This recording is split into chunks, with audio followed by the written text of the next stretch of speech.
One last meal before New Zealand.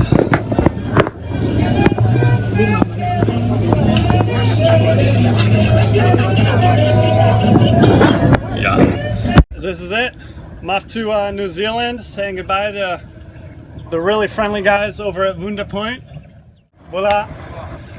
And well, I'm gonna miss such a friendly place, but it's clearly time to move on. So, bucket list item was a solo passage. I picked a hard one based on what people are telling me. A lot of people have tried to talk me out of it, but you know, when it's time, and I feel like the timing's right for this one. So here we go, New Zealand. It should be about 7 to 9 days. The wind is a little light to leave today, but there is some high pressure or low pressure coming through in 9 days. So I just want to make sure I get there before that, so it doesn't hurt to leave a little bit early. I want to make sure I've got food that I could just grab and not even have to worry about heating up. Make sure my stomach stays full and I don't get seasick. As I motor around, I'm going to do some cleanup here from this last project. I just want to get out of here though. The marina life is not for me. I want to be out in the open ocean or somewhere a lot more remote. So without further ado, New Zealand, here I come! Woo! Oh boy, it's blowing pretty hard. I've already put on the first reef. It was really calm, and the forecast was for pretty calm winds.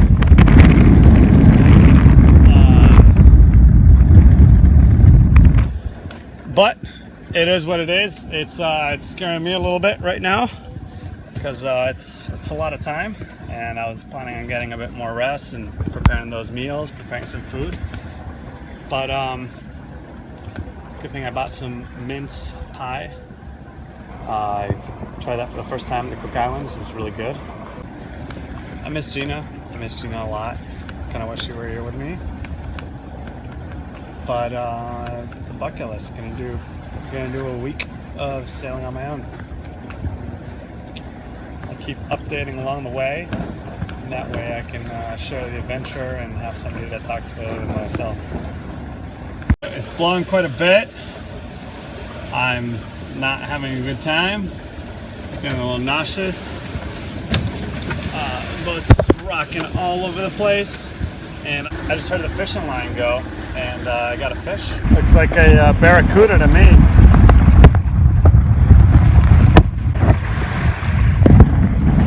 Not really something I want to deal with right now, though. Not at night.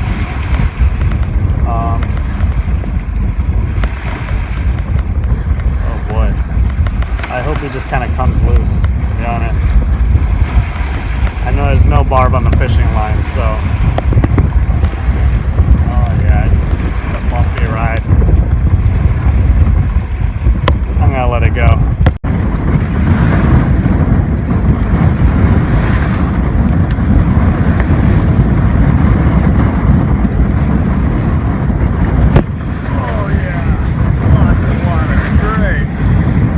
This really blows. There's water coming inside the boat. There's already, it's leaking everywhere. It's all over the bed. I heard water gushing in. It just didn't sound right. It came in. It was gushing all on the V-berth. I don't think you can see on the camera. It's too shitty. But I'm getting seasick. I'm getting nauseous, so I'm turning around. This sucks. This really sucks. Just water all over. To make matters even more complicated, there's a giant shipping vessel outside of the passage that I need to go through to come back to Fiji. And he wanted me to get out of the way, and I told him, look, I'm trying to get some protection here. And he said he was going like 14 knots. I was only going 4 knots. And he didn't want to take the wind away from me. And I said, well, yeah, I would appreciate that. But I'm only 2 miles from the passage. I just want to keep on going. You can just kind of wait, because he's still 6 miles out. So I guess we'd both arrive at the same time. But I don't want to take any chances with taking in water. I want to get back as soon as possible. So It's kind of interesting that in the middle of the ocean we got issues with traffic. Tonga pilot, high courage calling, come in please. That's him. I had heard him talking on the radio, calling his pilot to see what was going on. So I'm just going to follow the conversation, just make sure I'm out of the way. And I should follow this sailing vessel in order to avoid to bring this vessel in a danger condition. Man, this is really turning out to be an adventure. So I'm picking up the fishing line. I'm like, I shouldn't even have this out, and there's a fish on it. It feels pretty big.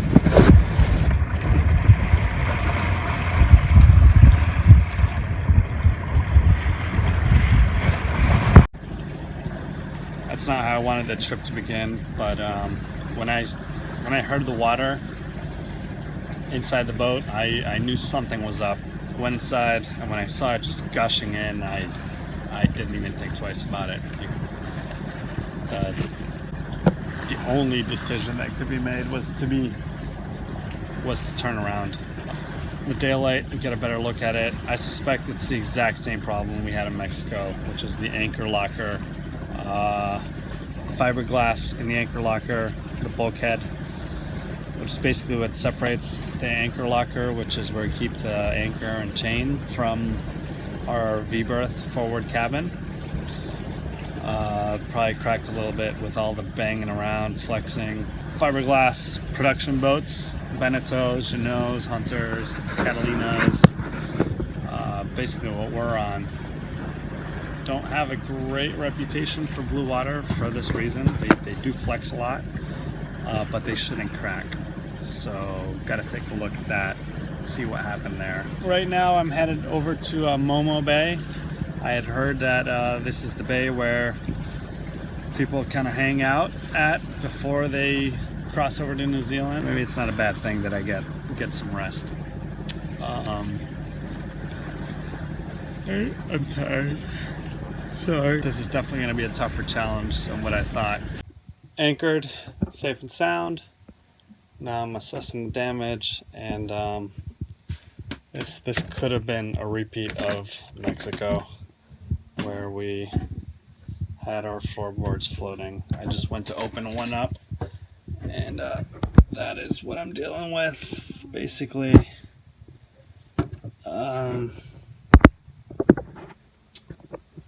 Water is all over the boat right now. Holy crap, I need it. And then the bilge pump was running, and it's so hot. It was ready. It was gonna start a fire if it kept on going, I'm sure. So I just had to like unplug it, and I gotta wait for it to cool down. I know the drill now, though. I've just gotta clean it up because it's probably full of crap at the pickup. These little bits of paper, these are just labels from cans and stuff. That's what's clogging the bilge pump. That's why it wasn't running on its own. That's why it was overheating. So you got a boat, just don't put any paper in the bilges because it will clog them. I'm very grateful that this happened here and it didn't happen out 3 days from land. Just kind of reminds me of the seriousness of what I'm getting into. It's 2 a.m.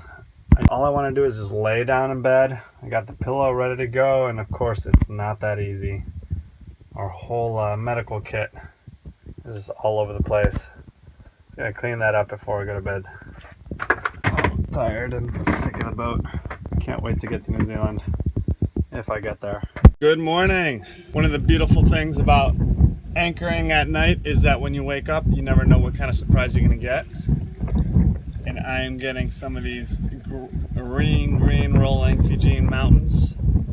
It's beautiful out here, but not so much on board. I woke up and I started trying to dry everything off, so I'll give you a little tour of the boat. Keep in mind I had everything perfectly packed away. These are the bed sheets, ready to go. everything in its place. Everything was very organized. And now I've just got things just scattered all over the place. That's where the bilge pumps are. I had the fan to cool it down. That's the bilge there. As I get closer to the V-berth, the disaster zone, the epicenter of this disaster, you can see that just like in Mexico, I've got things just drying off everywhere. Gotta empty everything out and dry everything out. I've taken a good look at the anchor locker now that it's daylight, and well, I'm 95% sure I know the cause of it. There's some tubes from the windlass for all the wiring to go through, and I didn't reattach them correctly when I installed this back in Mexico. So what's that, like 6,000 miles ago? It filled up so high that the water went into this tubing, which is for the wiring of the windlass, into the V-berth cabin. Seal that up with some Sikaflex, which is some very resistant marine sealant. It cures very fast. When life gives you melons, make mango juice. I got 16 mangoes to eat on this passage, so I'm just gonna make a bunch of juice before I go. Next up is some gazpacho. Putting that in the blender next. Now it's time for some pasta sauce. My favorite. Pasta sauce for days.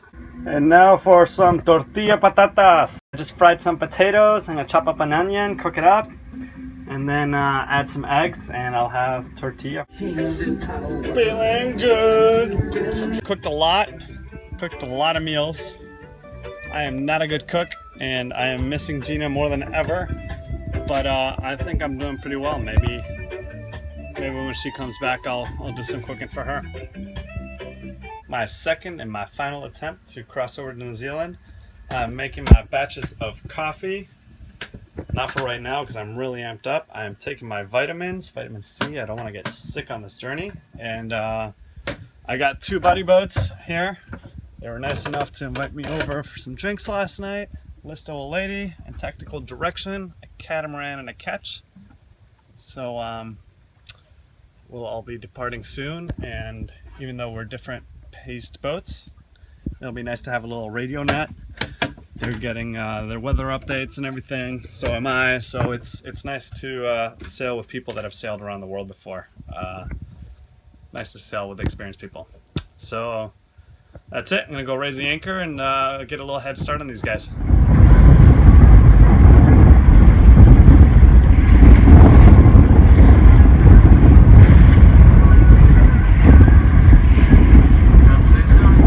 The jibs half rolled in.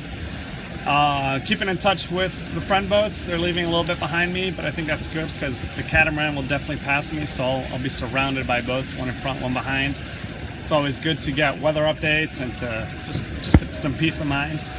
You'll notice I'm in a much better mood than when I left, so it's definitely good that I got a lot of good rest. I also took a seasickness pill last night, helped me sleep like a baby, and it's always good to do that before you leave on a passage. And no shame, I think I'm just going to be taking them throughout the passage because the last thing I want to do is be in a bad mood because I'm seasick. So I'm missing Gina a lot. It would be nice to have her here with me.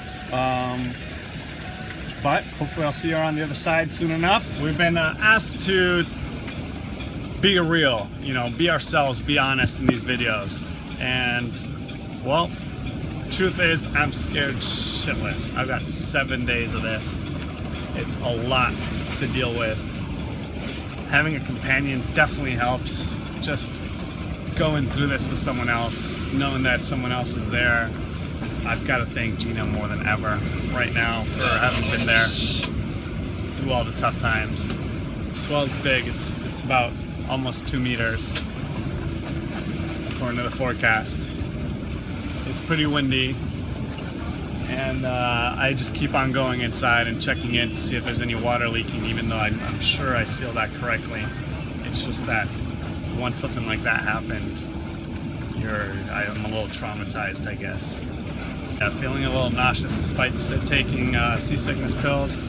I don't really get nauseous, but I don't know, I'm a little scared. I'll probably get into the groove of this the third and fourth day, I'm sure.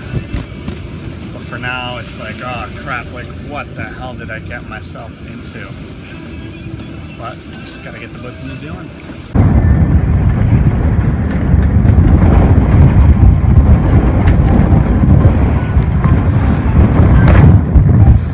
This is gonna be a long voyage.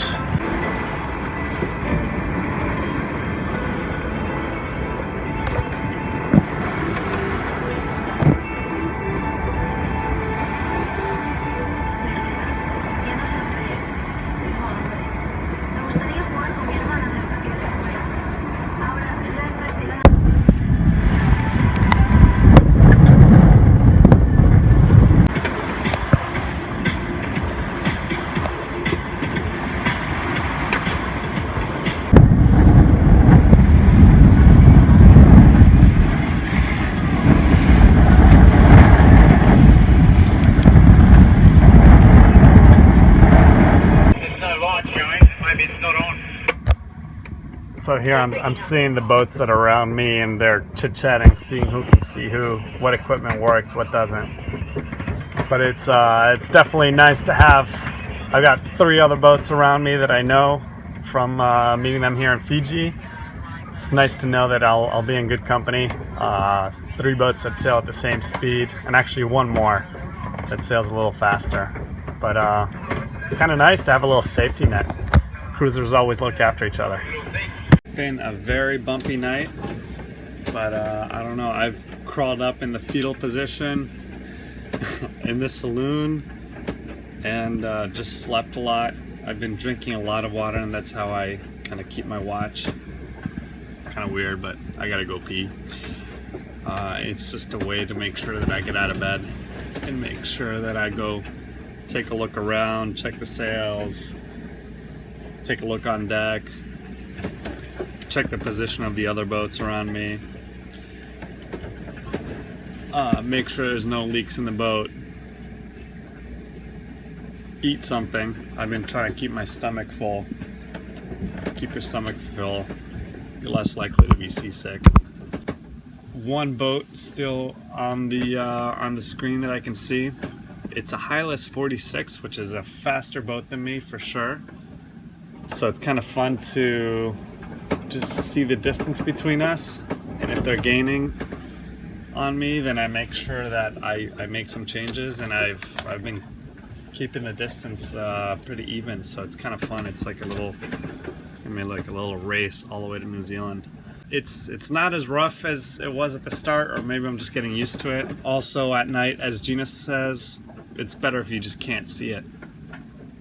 You know, the best thing about sailing at night in rough weather is that if you can't see the waves, then you just don't know how bad it really is out there.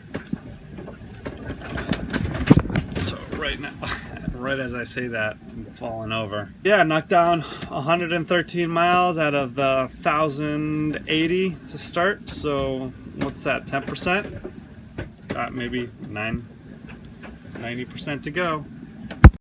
Just one more thing I'd like to add. I just found out from texting my mom on the sat phone that Donald Trump has become president of the United States. So anything that I deal with here on the boat on this voyage is very insignificant compared to what people are dealing with back home. So I think New Zealand and sailing the world, it will be for a little while. I don't think we'll be going back home anytime soon. That's quite a scary thought.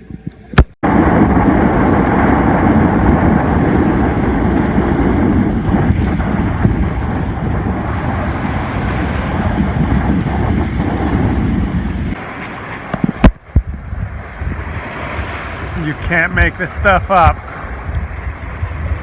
What a sunset. Wow.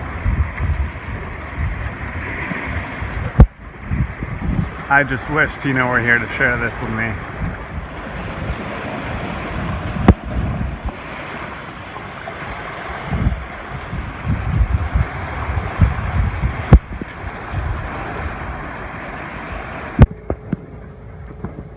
what we are seeing here are the AIS targets. So basically through VHF radio, we are able to get information about other boats that are nearby on the chart plotter. It's called AIS. And the furthest away boat is less than 10 miles away. So there's basically 4 of us racing towards New Zealand right now. It's kind of crazy that we're in the middle of the ocean and there are boats within 3 miles, within 4 miles, and within 8 miles of us.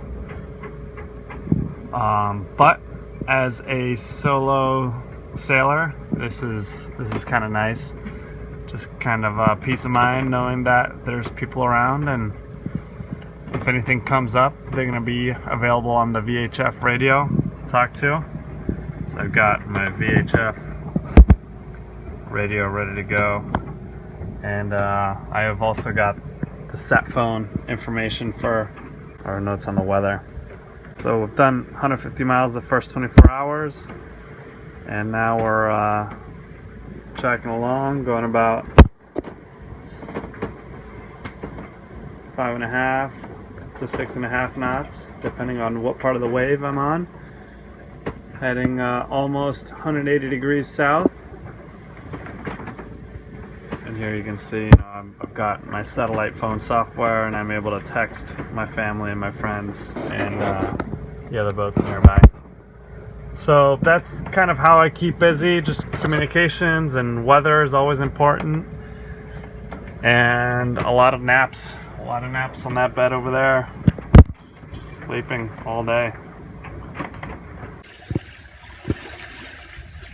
All right, things are looking quite good today.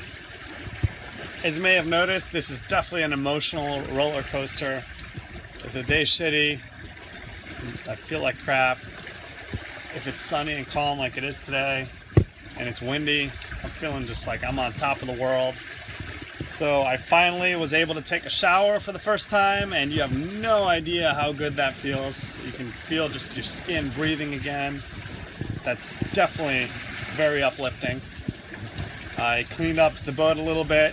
Everything got to be a little bit of a mess. When the motion is so bad that, looking down at the ground might make you seasick. If something's on the ground, you just don't pick it up. If something has to be taken down from the cockpit area inside the boat, you just throw it in. You just don't really care much. So there's a good feel-good factor also to having a nice, clean, organized boat. So I just took care of that a little bit. Took care of cleaning up the ground, the floor. It was just covered in salt. One of the perks of being in a marina is lots and lots of water, so I had some extra jugs specifically to pour out in the cockpit. I poured that out, cleaned out all the salt. You have no idea how much water was coming overboard, and just leaving trails of salt and salt and salt all over the place. So I can finally be out here in the cockpit, hanging out, feeling good. And now I'm gonna bust out the uke and see if I can learn some songs so I could serenade Gina when she comes back. Love you. Of course, it couldn't last. I turned on the engine because the wind was too light, and just noticed that water wasn't coming out of the exhaust as it should. A little bit was coming out, but it's just not enough. Just didn't seem right. So here I am, replacing the impeller once again. For some reason, it keeps on giving me trouble. So yeah, at least it's in calm waters, and it's not when I need the engine. So things are easy to get. I'm not gonna get nauseous trying to get it, but it is a little frustrating. This is like a 6-1 I put in the past 6 months, so something's wrong. I'm gonna have to talk to I don't know, people on the forums or a Volvo technician, because something's not right here.